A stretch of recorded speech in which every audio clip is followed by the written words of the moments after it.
Assalamualaikum warahmatullahi wabarakatuh. Selamat pagi, siang, Bapak atau Ibu dan teman-teman sekalian. Kita dari kelompok 2 akan mempresentasikan proyek akhir mata kuliah struktur data yang berjudul Sistem Antrian Layanan Publik Terintegrasi dengan Studi Kasus Sistem Antrian di Rumah Sakit. Nah, proyek itu memanfaatkan beberapa struktur data seperti Priority Queue, Hash Table, Queue, dan Struct untuk membantu pengelolaan antrian pasien secara lebih efektif dan juga efisien. Sebelumnya, perkenalkan nama saya Nova Rizkyadi dengan NIM M0403241049 dan ditemani oleh rekan saya yaitu Safira Ayu Damayanti dengan NIM M0403241010, Ferdi Alfa dengan NIM M0403241097, Rafael Federico Atantia dengan NIM M0403241108.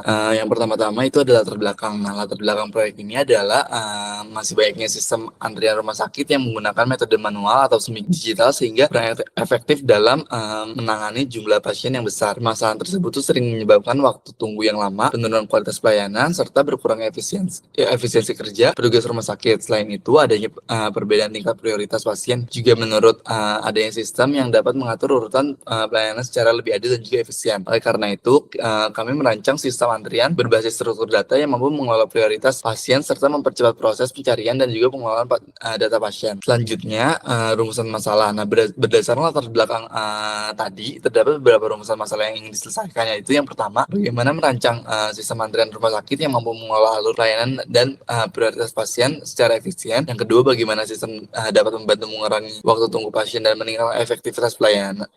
Yang ketiga, bagaimana sistem mendukung pengelolaan data pasien seperti penambahan, pencarian, pembaruan, dan penghapusan data secara cepat. Yang terakhir, bagaimana penerapan struktur data yang tepat untuk menangani antrian dan data pasien dalam jumlah besar. Nah, tujuan dari proyek ini itu ada merancang sistem antrian rumah sakit yang efisien dan mampu menangani berbagai prioritas pasien, mengurangi waktu tunggu pasien serta meningkatkan efektivitas pelayanan rumah sakit, membangun sistem pengelolaan data pasien yang lebih cepat dan juga efektif, menerapkan struktur data yang sesuai untuk mendukung pengelolaan antrian dan data pasien dalam skala besar. Selanjutnya, untuk batasan sistem. Nah, agar pengembangan sistem lebih terarah, terdapat beberapa batasan yang diterapkan, yaitu sistem hanya dapat digunakan oleh petugas rumah sakit seperti admin dan juga petugas pendaftaran. Sistem hanya mencakup pengelolaan antrian pasien meliputi pendaftaran, pemanggilan berdasarkan prioritas, pencarian data pasien, pembaruan status layanan, dan pembatalan antrian. Sistem tidak mencakup proses medis seperti diagnosis, tindakan medis, maupun pengelolaan rekam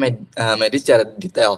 Data antrian dikelola menggunakan priority queue untuk mengurutkan antrian dan hash table untuk mempercepat proses pencarian data pasien. Baik, selanjutnya untuk desain arsitektur program, kami menggunakan layered arsitektur dengan 5 lapisan utama, yaitu presentation layer atau interface-nya, terus ada API gateway layer untuk menghubungkan pengguna dengan sistem inti, lalu ada core logic layer, itu merupakan logika bisnis utamanya, in-memory data layer itu untuk menyimpan data selama proses operasinya berlangsung, dan storage layer untuk menyimpan hasil dari pengujian secara permanen. Next, oke, untuk struktur data yang kami gunakan ada 4, sebetulnya ada 3, tapi ada tambahan untuk pembandingnya. Jadi pertama adalah struct untuk menyimpan data pasien dalam satu objek, meliputi ID pasien, nama, layanan, prioritas atau urgensinya, nomor antrian, waktu datang, waktu dipanggil, tanggal, dan status layanan. Nah, selanjutnya adalah priority queue, itu untuk mengatur urutan pelayanan berdasarkan tingkat prioritas yang dibagi menjadi 4 tingkat, yaitu pertama adalah darurat, mendesak, rentan, dan pasien reguler. Prinsip ini menggunakan FCFS atau first come first serve pada pasien dengan prioritas yang sama. Kemudian ada hash table, itu untuk menyimpan data pasien dengan ID sebagai key dan value-nya adalah struct dari pasien tadi. Lalu queue itu digunakan untuk membandingkan priority queue, karena kalau queue ini dia pure menggunakan first in first out aja. Jadi untuk membantu analisis performa nanti di akhir. Next, untuk algoritma utamanya di sini ada 5 untuk pendaftaran pasien, pemanggilan antrian, pencarian data pasien, pembaruan status layanan, dan terakhir ada pembatalan antrian. Jadi ini menggambarkan proses atau alur dari fungsi-fungsi utama dalam sistem. Oke, baik. Selanjutnya di sini kita akan bahas bagaimana sistem ini diimplementasikan. Nah, seperti yang sudah dijelaskan pada struktur data yang digunakan, di sini kami mengimplementasikan beberapa struktur data yang dimulai dari struct yang digunakan untuk menyimpan data pasien, yang dimana kami mendefinisikan tipe data bentukan berupa struct pasien. Tipe data ini itu itu digunakan untuk mengelompokkan berbagai atribut dan rekam medis pasien yang berbeda tipe menjadi satu kesatuan objek. Nah, di dalam struct ini ada variabel ID, nama, dan layanan yang berfungsi sebagai data teks primer. Nah, kemudian variabel prioritas berupa nilai numerik itu skala 1-4 untuk menandai tingkat prioritas medis pasien. Nah, serta ada variabel nomor antrian untuk mencatat urutan kedatangan fisik yang nantinya akan bertindak sebagai prioritas juga. Dan terakhir kami menyatakan variabel enum custom status itu guna untuk melacak posisi alur pelayanan pasien secara real time. Nah, selanjutnya untuk mengelola alur pasien itu berdasarkan tingkat urgensi kondisi mereka itu diimplementasikan menggunakan struktur data priority key yang berbasis binary heap. Nah, supaya wadah ini dapat mengurutkan objek pasien secara otomatis, di sini kita rancang sebuah fungsi comparator custom melalui struct compare pasien yang dimana fungsi ini memaksa struktur biner bertindak sebagai heap. Nah, sehingga pasien dengan angka prioritas terkecil yaitu skala 1 yang merepresentasikan kondisi gawat darurat itu otomatis akan berada di posisi paling atas atau ada di root untuk dilayani terlebih dahulu. Nah, di dalam comparator ini juga ada kondisi if A prioritas sama dengan B prioritas, yang artinya jika terdapat pasien dengan tingkat prioritas yang sama, sistem itu akan membandingkan variabel nomor antrian terkecil untuk menerapkan fungsi first in first out gitu. Nah, terus struktur data yang ketiga itu ada hash table yang ditulis melalui unordered map. Nah, di sini dengan memanfaatkan unordered map ini kita bisa memanfaatkan string ID pasien sebagai key unik yang berpasangan dengan objek pasien untuk sebagai value. Nah, pendekatan ini memungkinkan operasi pencarian rekam medis dan pembaruan dengan waktu Big O1. Nah, selain itu, container ini juga memfasilitasi teknik lazy deletion di mana saat pasien membatalkan antrean, sistem ini cukup mengubah statusnya menjadi batal di dalam map langsung secara instan tanpa perlu merusak susunan urutannya. Nah, terus yang terakhir kita juga menyatakan struktur data queue dan vektor yang ini sebagai komponen kontrol atau pembanding dalam modul eksperimen kami. Nah, jadi queue ini digunakan untuk mensimulasikan model antrean konvensional berbasis first in first out, sedangkan vektor digunakan untuk menampung data sekuensial yang untuk menguji performa pencarian linear atau linear search. Oke, mungkin bisa di next. Nah, di sini ada mekanisme penyimpanan file. Jadi sistem antrian kita itu menyimpan data ke dalam file dalam bentuk teks dan membacanya kembali saat program dijalankan agar data itu tidak hilang. Nah, terus di sini dibagi jadi dua fungsi, ada fungsi menulis dan fungsi membaca. Nah, yang pertama di fungsi menulis itu kita program bakal membuka file menggunakan offstream file, terus menuliskan nilai variabel nomor berikutnya di baris pertama, kemudian melakukan perulangan dan menyisir seluruh data di dalam data pasien. Lalu atribut setiap pasien itu digabungkan menjadi satu baris string dengan pembatas skala pipa lalu ditulis ke file. Nah, kemudian file ditutup dengan fungsi close. Nah, kemudian fungsi membaca file itu program membuka stream file, terus kemudian membaca baris pertama untuk mengambil nilai nomor berikutnya, lalu membaca baris sisanya menggunakan getLine dan memisahkan data berdasarkan tanda pipa menggunakan string team. Kemudian data dilengkapi ke database data pasien. Terus selanjutnya jika status pasien masih menunggu, itu dimasukkan kembali ke antrean aktif priority key menggunakan push. Nah, kemudian ini ada beberapa modul penting di mana sistem antrean rumah sakit kami itu memiliki beberapa fitur pengelolaan data yang secara efisien menggunakan hash table dan priority key. Untuk modulnya sendiri yang utama itu ada modul registrasi pasien dan ini menggunakan priority key, terus ada modul pemanggilan antrian berdasarkan prioritas itu juga menggunakan priority key, dan modul pencarian itu tadi di datanya disimpan dengan hash table dan ketika kita mencarinya itu kompleksitasnya Big O1. Kemudian ada modul pembatalan antrian yang dimana itu kita bisa cari pasien di database, cari ID-nya di data pasien terus ubah statusnya jadi batal. Mungkin bisa di next. Nah, di sini ada eksperimen atau pengujian yang kami lakukan terhadap sistemnya. Di sini kita buat ukuran datanya, kita mengambil perbandingan dari 100 data sampai 1 juta data. Bisa di next. Terus metode pengukuran waktu dan memorinya itu menggunakan pustaka Chrono yang ada di bawaan C++.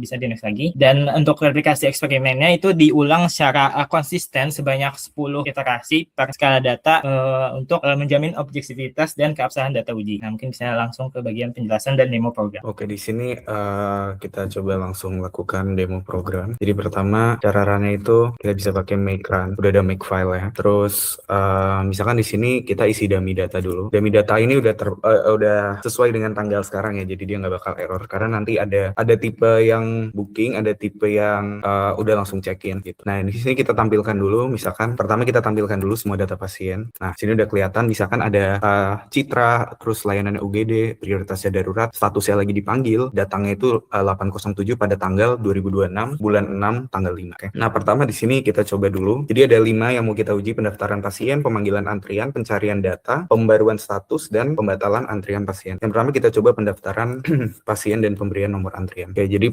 kita registrasi pasien baru. Misalkan kita di sini masukin P099, terus nama pasiennya misalkan saya sendiri, terus jenis layanannya misalkan sini kita bisa ngetik apapun, terus prioritasnya misalkan kita mendesak, dan waktu datangnya adalah tidak ada karena booking.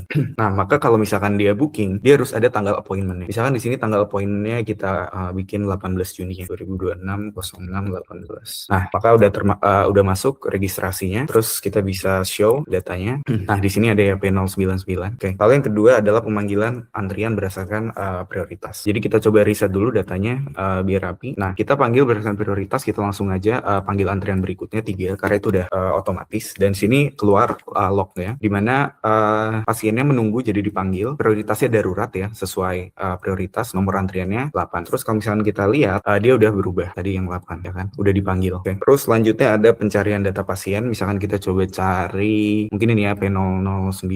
Cari data pasien tuh menunya nomor 4, kita tinggal masukin ID-nya aja, nanti langsung keluar. Oke. Lalu selanjutnya pembaruan status layanan. Misalkan tadi kita mau membarukan status layanan yang lagi menunggu ini belum dipanggil, Eko misalkan P005. Oke. Untuk pembaruan status layanan itu kita bisa pakai yang menu kelima P005. Nah, ini kita tinggal milih. Misalkan di sini saya masukin 2, apakah bisa? Jawabannya enggak. Kenapa? Karena sistem kita udah dikasih constraint. Jadi kalau misalkan dia menunggu, dia harus dipanggil dulu sebelum selesai, sesuai logik aja. Nah, maka di sini misalkan kita coba P005 lagi, kita ubah jadi dipanggil. Nah, langsung berhasil. Karena tadi sebelumnya dia adalah menunggu. Jadi udah check in. Oke, last itu ada pembatalan antrian pasien. Jadi pembatalan antrian pasien itu sebenarnya ada 2 cara. Makanya kenapa tadi dijelasin ada lazy delation. Nah, bisa di-delay tapi itu bikin lambat, atau tinggal diubah aja status layanannya jadi batal. Misalkan yang P006. Oke, di sini kita ubah yang P006, kita ubah jadi batal. Nah, jawabannya udah bisa ya. Karena ini sebenarnya udah masuk ke delation, cuma dia diubah secara sistem aja. Oke, mungkin kita lanjut untuk presentasinya. Lanjut untuk hasil dan analisis. Jadi perbandingan performa ini pertama ada bukti trade-off kecepatan, yaitu Vivo itu jauh lebih cepat. Namun waktu 1 detik pada priority queue itu sebenarnya sepadan gitu pengorbanannya, karena ya kita tetap perlu priority queue. Terus ada kekuatan hash table, itu bisa dilihat pada operasi pencarian, yaitu waktunya 0 microsecond atau instan. Lalu yang ketiga adalah bukti penggunaan memori, di mana ini sebenarnya bisa jadi celah untuk optimisasi lebih lanjut karena penggunaannya itu 1 GB. Lanjut untuk analisis waktu operasi antrian Vivo itu O1, Big O Notation 1, restrukturisasi, priority queue itu Big O Notation Log N, terus ada realita lapangan, jadi 1,5 detik ini sebenarnya udah cepet, so kita nggak perlu worry tentang itu. Terus ada operasi cari, array ini bisa kewalahan jika datanya membengkak karena kompleksitasnya itu linear. Terus ada stabilitas map, ini bisa instan, dan kesimpulan waktu, algoritma ini sudah sangat melebihi standar sistem RS. Lalu trade-off system itu kecepatan versus keadilan, yaitu kita bisa merelakan antrian Vivo ini dengan ya udah nggak perlu dipikirin aja, karena ya kita tetap perlu antrian priority queue. Terus ada alasan medis, keselamatan nyawa ini tetap lebih penting daripada kecepatan sistem. Lalu ada memori versus kecepatan, yaitu penggunaan lazy delation ini jadi lebih cepat yang tadi ya. Terus ada implementasi Big O Notation, itu bisa jadi Big O1 atau konstan untuk delation. Lalu hasil akhir yaitu kita bisa merelakan memori sedikit boros untuk sistem yang lebih matang. Oke, jadi ada beberapa hal yang dapat kami simpulkan dari proyek ini, bahwa ternyata priority queue dan hash table itu dapat menjadi solusi paling optimal dalam mengatasi kompleksitas manajemen rumah sakit.